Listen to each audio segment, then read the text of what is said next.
जय हिंद दोस्तों, MTC classes में आपका एक बार फिर स्वागत है। तो मैं आलोक पासवान। तो जैसा सबको पता है कि यूपी बोर्ड की एग्जाम की तैयारी के लिए मैं प्रॉपर वीडियो बना रहा हूं। तो उसमें मोस्ट इंपॉर्टेंट इस साल के लिए हमें लगता है कैनिजारो अपक्रिया होगा, क्योंकि कैनिजारो अपक्रिया एक एल्डोल संघनन अपक्रिया बहुत ही इंपॉर्टेंट है इस साल के लिए। तो चलिए देखिए उसमें होता क्या मैं बता दूँ। देखो बच्चों, आप लोग जब भी केमिस्ट्री कोई भी पढ़ाए या अपने से पढ़ें तो सबसे पहले आपको रिएक्शन याद होना चाहिए। हिंदी नहीं जरूरी होता है केमिस्ट्री बाबू, आपको रिएक्शन पता होना चाहिए कि कैनिजारो अपक्रिया में क्या होता है। तो देखो ऑलरेडी मैंने लिख दिया कि बड़ा वीडियो न बने, इसके लिए मैं पहले ही लिख दिया हूँ कि यहाँ पर क्या है। देखिए HCHO लिखा हूँ कि नहीं, मैं HCHO लिखा हूँ, इसका मतलब ये क्या है, एल्डिहाइड है। और ब्रैकेट्स में हमने लिखा है जिनमें अल्फा हाइड्रोजन परमाणु उपस्थित नहीं होते। इसका मतलब ऐसा एल्डिहाइड होना चाहिए जिनमें अल्फा हाइड्रोजन परमाणु उपस्थित नहीं होना चाहिए। अभी वो क्या होता है मैं बता दूंगा। फिर उसके बाद हमने क्या लिया है, सोडियम हाइड्रोक्साइड लिया है। फिर हमने क्या लिया, मेथिल अल्कोहल लिया है। मतलब बना है आपका क्या, मेथिल अल्कोहल उत्पाद में बना। और क्या बना है, कार्बोक्सिलिक अम्ल का लवण बना है। सबको पता है कि HCOOH को हम कार्बोक्सिलिक बोलते हैं, तो ये जुड़ गया तो एक प्रकार का लवण हो जाएगा, सोडियम फॉर्मेट कहते हैं। तो सबसे पहले आपको ये भी पता होना चाहिए कि आपको देखिए सबसे पता होना चाहिए कि एल्डिहाइड किसे कहेंगे। यानी मैंने ऐसे जैसे लिख दिया CH3 COCH3, या ऐसे लिख दिया CH3 COOH, फिर ऐसे में लिख दिया CH3 CH2OH। ऐसे अगर मैं लिख देता हूँ तो बहुत से ऐसे बच्चे कंफ्यूज हो जाते हैं, कर यार इसमें क्या कीटोन है कि एल्डिहाइड है कि कार्बोक्सिलिक है। अगर ऐसे भी मैं लिख दिया C सपोज ऐसे कर दिया HC11O, फिर इधर में OH कर दिया, तभी बच्चे कंफ्यूज रहते हैं। अगर मैं डायरेक्ट केवल ऐसे बीच में कर दूँ, ऐसे भी कर दूँ, तो बहुत से ऐसे बच्चे हैं जो अभी आज भी ये नहीं समझ पाते हैं कि कौन एल्डिहाइड है। जैसे मैं देखिए 1 2 3 4 5 हो गया। जो वीडियो देख भी रहा होगा बच्चे, कुछ ऐसे बच्चे होंगे जिनको ये भी नहीं पता होगा कि एल्डिहाइड कौन है, कौन कार्बोक्सिलिक, कौन कीटोन है। तो ये बेटा आपको बहुत जरूरी है पता होना चाहिए कि एल्डिहाइड कीटोन कार्बोक्सिलिक किसे कहते हैं, यानी पहचानेंगे कैसे। तो आज मैं सिंपल सा तरीका बता रहा हूँ, शायद आप कभी ना भूल पाए ऐसे। ध्यान दीजिएगा किसे कहेंगे, ध्यान दीजिएगा। चलिए मैं बना दे रहा हूँ। देखिए तो सबसे पहले आपको क्या करना होगा, इसको C डबल बांड में O कर दिया, इधर में ऐसे बांड को छोड़ दिया। इसको हम लोग बोलते हैं कार्बोनिल, कार्बोनिल कंपाउंड, हिंदी में बोलेंगे कार्बोनिल यौगिक। ध्यान दीजिएगा, ठीक है ना, बीच में ऐसे कर दीजिएगा। अब ध्यान दीजिएगा, मैं यहाँ आपको एल्डिहाइड के बारे में पहले लिख दे रहा हूँ। देखो हिंदी में आप लोग लिख दीजिएगा, मैं अंग्रेजी में लिख दे रहा हूँ। एल्डिहाइड लिख दिया, फिर यहाँ मैं बीच में कर दे रहा हूँ आपको कीटोन, यह कीटोन हो जाएगा। उसके बाद लास्ट में आपको कार्बोक्सिलिक लिख दे रहा हूँ यहाँ पे। देखिए आपको मैं क्लियर कर दूंगा कि एल्डिहाइड कब होगा, कीटोन कब होगा, कार्बोक्सिलिक कब होगा। तब आप यहाँ कभी नहीं सोचेंगे क्या लिखना है। अब देखिए C डबल बांड O ऐसे बना दीजिएगा, इधर भी ऐसे कर लीजिएगा। अब ध्यान दीजिएगा, अगर इस पोजीशन पे हमेशा आपका H फिक्स हो, क्या हो, फिक्स हो, और इस पोजीशन पे चाहे H लिया जाए चाहे R लिया जाए। R मतलब जानते हैं एल्किल होता है, R का मतलब होता है यहाँ पे देखिए CH3 लिख सकता हूँ, C2H5 लिख सकता हूँ, यानी H भी लिख सकता हूँ। जैसे एग्जांपल देखिए एल्डिहाइड, यानी इतना हो जाए। देखो C डबल बांड तो O रहेगा, और एक जगह हमेशा क्या रहना चाहिए, H होना चाहिए। इस पोजीशन पे H रहेगा, तभी देखिए क्या हो जाएगा HC। अब देखिए क्या हो जाएगा, एक H ने HO, यानी HCHO हो गया कि नहीं। ये आपका क्या कहलाएगा, एल्डिहाइड। मैंने यहाँ पे लिखा भी है। अब सोचिए अगर इस H की जगह, इस H की जगह मैं R रख दिया, R का मतलब CH3, तो देखिए तब क्या हो जाएगा CH3, फिर यहाँ क्या हो जाएगा C, फिर देखिए क्या हो जाएगा HO, तो ये क्या हो जाएगा एल्डिहाइड। उसी प्रकार जब हम कीटोन को देखेंगे बेटा, तो इधर C डबल बांड O, इधर भी O, मतलब सिंगल बांड सिंगल बांड। ध्यान दीजिएगा, इस पोजीशन पे ना तो कभी H लगेगा, ना तो इस पोजीशन पे कभी H लगेगा। जब भी लगेगा इस पोजीशन पे R लगेगा, इस पोजीशन पे क्या लगेगा, R लगेगा। अब ध्यान दीजिएगा, R का मतलब मैंने बोल दिया कि चाहे CH3 हो चाहे C2H5 हो। अगर मैं ऐसे लिख दिया CH3 C double bond O CH3, ऐसे बांड से जुड़े रहेंगे।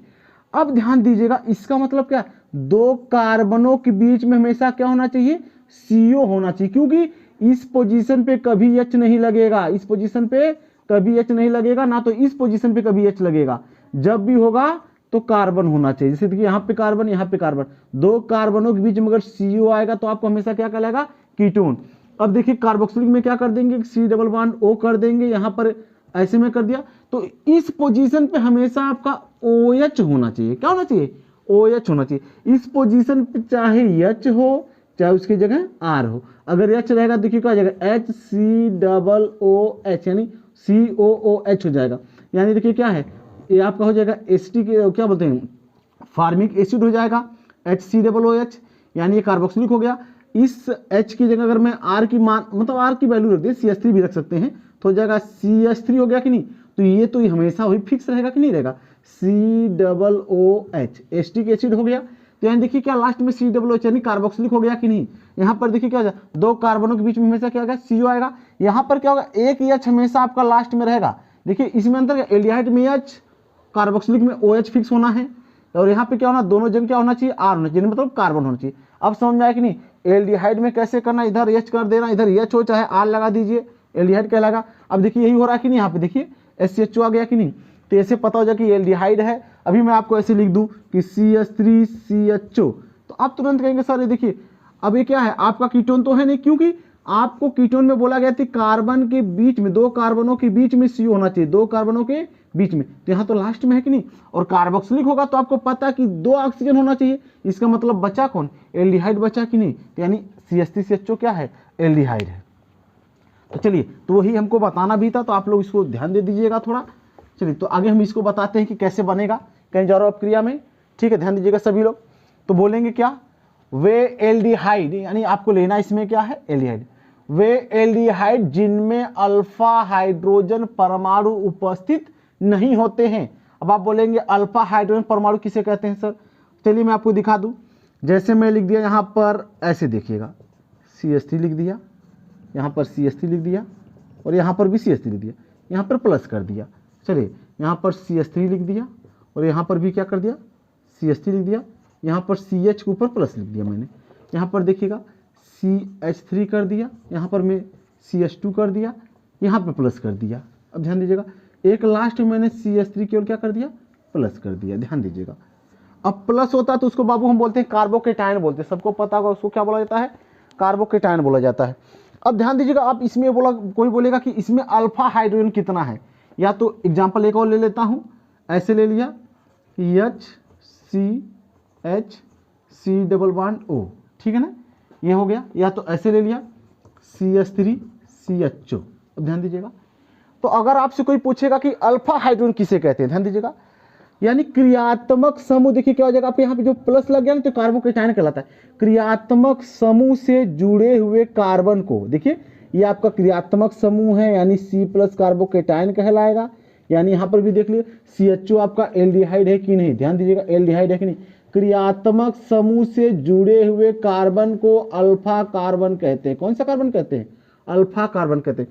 क्रियात्मक समूह से जुड़े हुए कार्बन को अल्फा कार्बन कहते हैं, तथा वहां पर उपस्थित हाइड्रोजन को अल्फा हाइड्रोजन बोलते हैं। यानी देखिए यहाँ पर आपसे कोई बोलेगा कि CH3CHO में कितना अल्फा कार्बन, तो आप बोलेंगे एक अल्फा कार्बन है। क्रियात्मक समूह से जुड़े हुए कार्बन को अल्फा कार्बन, और हाइड्रोजन कोई पूछेगा तो कितना, 3 अल्फा हाइड्रोजन।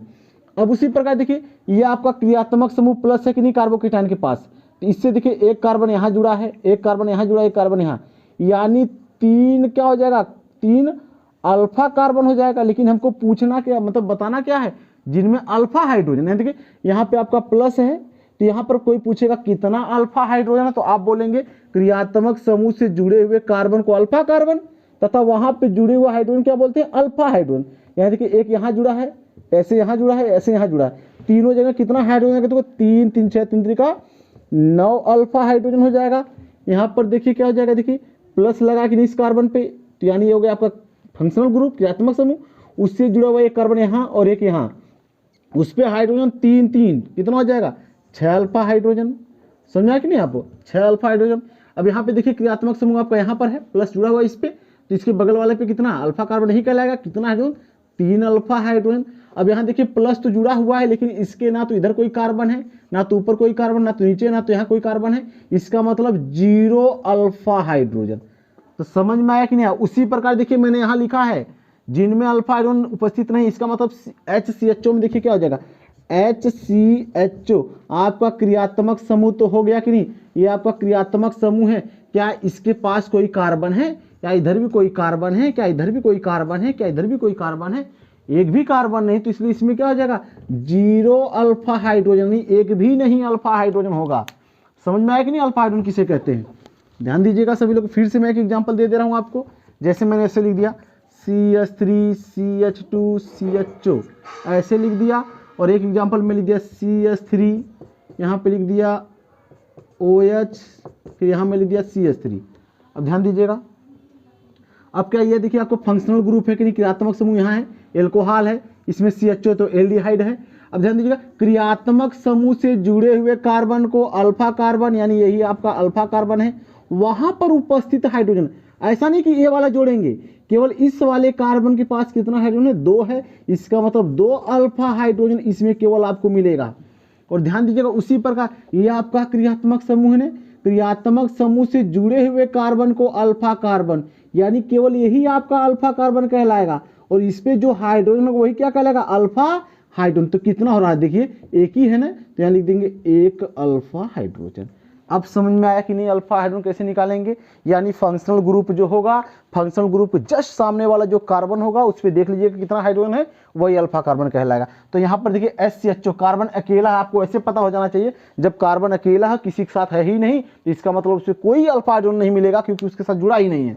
तो आप बोलेंगे क्या, ध्यान दीजिएगा, वे एल्डिहाइड, देखिए बहुत ही इंपॉर्टेंट है, बोलेंगे क्या, वे एल्डिहाइड जिनमें अल्फा हाइड्रोजन परमाणु उपस्थित नहीं होते हैं। वे एल्डिहाइड जिनमें अल्फा हाइड्रोजन परमाणु उपस्थित नहीं होते हैं, जो सांद्र NaOH या KOH के साथ, देखिए KOH भी ले सकते हैं। वे एल्डिहाइड जिनमें अल्फा हाइड्रोजन परमाणु उपस्थित नहीं होते हैं, जो सांद्र NaOH या KOH के साथ अभिक्रिया करके, क्या करके, अभिक्रिया करके, यानी HCHO प्लस NaOH, क्या NaOH आपस में क्या करके, अभिक्रिया करके उत्पाद के रूप में, किसके, उत्पाद के रूप में कार्बोक्सिलिक अम्ल का लवण, किसका, कार्बोक्सिलिक अम्ल का लवण HCOONA, ये क्या है, कार्बोक्सिलिक अम्ल का क्या है, लवण, तथा आपको क्या देता है, एल्कोहल बनाता है। क्या बनाता है, एल्कोहल बनाता है। यह अपक्रिया कैनिजारो अपक्रिया कहलाती है। अब देखिए मैंने ये 4 जो लिखा है, यहीं से देखिए मैं आपको डिफिनेशन बना दे रहा हूँ, और ये सब जानना आपको जरूरी भी नहीं पड़ेगा, केवल यहाँ ध्यान दे दीजिएगा। यही जो चीजें लिखा हूँ मैं नीचे भी लिखा हूँ, वे एल्डिहाइड जिनमें अल्फा हाइड्रोजन परमाणु उपस्थित नहीं होते हैं, जो सांद्र NaOH या KOH के साथ अपक्रिया करके उत्पाद के रूप में कार्बोक्सिलिक अम्ल का लवण तथा एल्कोहल बनाते हैं। सेम लिखा वहां पर, एल्कोहल बनाते हैं, क्या कहलाते हैं, तो एल्कोहल बनाते हैं। तो यह अपक्रिया कैनिजारो अपक्रिया कहलाती है। आपको सिंपली आपको इतना पता होना चाहिए, एल्डिहाइड लेना है जिनमें अल्फा हाइड्रोजन नहीं बोलना है, वो लेना है, सोडियम हाइड्रोक्साइड या तो पोटेशियम हाइड्रोक्साइड ले लेंगे, और क्या बना देना, एल्कोहल और कार्बोक्सिलिक अम्ल का लवण।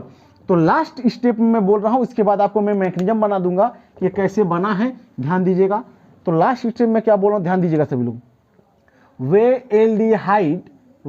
एल्डिहाइड जिनमें अल्फा हाइड्रोजन परमाणु उपस्थित नहीं होते हैं, जो सांद्र NaOH या KOH के साथ, दोनों में इसको ले सकते हैं, जो सांद्र NaOH या KOH के साथ अभिक्रिया करके उत्पाद के रूप में कार्बोक्सिलिक अम्ल का लवण व एल्कोहल बनाते हैं या बनाता है, तो यह अभिक्रिया कैनिजारो अभिक्रिया कहलाती है। इस अभिक्रिया में आपको इतना वर्ड एक भी जोड़ देना है, इस अभिक्रिया में कार्बोनिल यौगिक का एक अणु, इस अभिक्रिया में कार्बोनिल यौगिक का एक अणु क्या होता है, एक अणु आपका जो है, देखिए एक अणु ऑक्सीकृत होकर, क्या होकर, ऑक्सीकृत होकर कार्बोक्सिलिक अम्ल का लवण बनाता है। इस अभिक्रिया में कार्बोनिल यौगिक का एक अणु ऑक्सीकृत होकर कार्बोक्सिलिक अम्ल का क्या बनाता है, लवण बनाता है, तथा एक अणु अपचयित होकर, एक हो जाता है, अपचयित होकर एल्कोहल बनाता है। क्या बनाता है, एल्कोहल बनाता है। देखिए इसका मतलब ये क्या हो जाता है, ध्यान दीजिएगा, यह आपका ऑक्सीकृत होकर बनता है। देखिएगा ऑक्सीकृत होकर यह बनता है, और ये कैसे बनता है, अपचयित होकर, यानी अपचयन इसका होता है और ऑक्सीकरण इसका होता है। तो मैं डिफिनीशन बताया, रिएक्शन बैलेंस है कि नहीं बैलेंस, उसको भी तो करना होगा। देखिए क्या करेंगे, सबसे पहले आपको ये पता होना चाहिए केनिजारो अपक्रिया में 2 अणु एल्डिहाइड का लिया जाता है। कितना अणु, 2 अणु, यानी H ऐसे बना दीजिएगा, देखिए ऐसे कर लीजिएगा, एक और अणु बना दीजिएगा COO। अब देखिए क्या लेना होगा, 50% आप जो है NaOH ऐसे कर दीजिएगा, ध्यान दीजिएगा।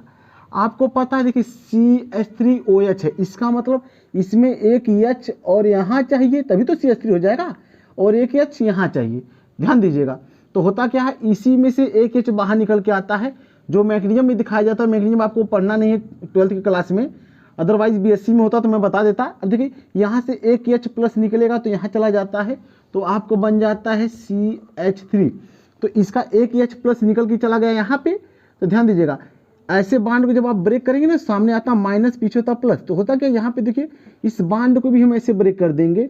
अब देखिए क्या होगा कि ये बांड जब ऐसे ब्रेक होता है ना, यहाँ पर माइनस पीछे प्लस, तो यहाँ पे देखिए यहाँ पे प्लस में बनाया था, बिक्की इतना काटाता है ये घबराई।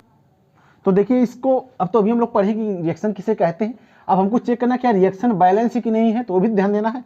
ध्यान दीजिएगा, ये देखो SCHO में जो लिखा हूँ 2 अणु हमेशा लिया जाता है, ध्यान दीजिएगा, या तो यहीं आप 2 लगा दीजिएगा, हमेशा 2 अणु लिया जाता है। H कर देंगे, ध्यान दीजिएगा, यहाँ पर C डबल बॉन्ड O हो जाएगा, प्लस एक बार और ले लेता हूँ, यह सबको पता कि एल्डिहाइड मॉलिक्यूल है, कितना हो गया, 2 हो गया कि एक यहाँ 2 हो गया। तो देखिए क्या होता है, तो आपको यहाँ देखिए ऊपर में लिखा हूँ क्या कि आपको NaOH से जब आप क्रिया कराएंगे, NaOH से जब आप अभिक्रिया कराएंगे तो एक CH3OH में बदल जाता है, दूसरा HCOO Na में चला जाता है। तो होता क्या, ध्यान दीजिएगा, यहाँ पे देखिए क्या होता है, इस बांड को अगर हम ऐसे पहले ब्रेक करते हैं ना, तो आपको पता है जिधर एरो जाता है उधर माइनस का चिन्ह लगता है, पीछे प्लस का लगता है, बांड क्या जाता है ब्रेक। इसका मतलब माइनस यहाँ आएगा, पीछे प्लस आएगा, और ये बांड क्या हो जाएगा, टूट जाएगा। तो इसी में से देखो यहाँ पे मैं रिंग कर दे रहा हूँ, देखो इसी में से H प्लस निकल के कहाँ आएगा पता, इसके पास चलाता है, तो हो क्या जाता है, CH3 हो जाता है। फिर ये बांड जब टूट जाता है तो किस में चला जाता है, सिंगल में। अब बचा क्या रहता है, केवल O बचा रहता है। तो अब ध्यान दीजिएगा यह हो गया, तो अब यहाँ से क्या होगा, ध्यान दीजिएगा यह OH है कि नहीं, इसमें से भी देखो अगर मैं चाहूँ तो क्या, यहाँ से एक H निकलेगा तो यहाँ चला जाएगा, तो क्या हो जाएगा, OH होगा कि नहीं, OH हो जाएगा प्लस।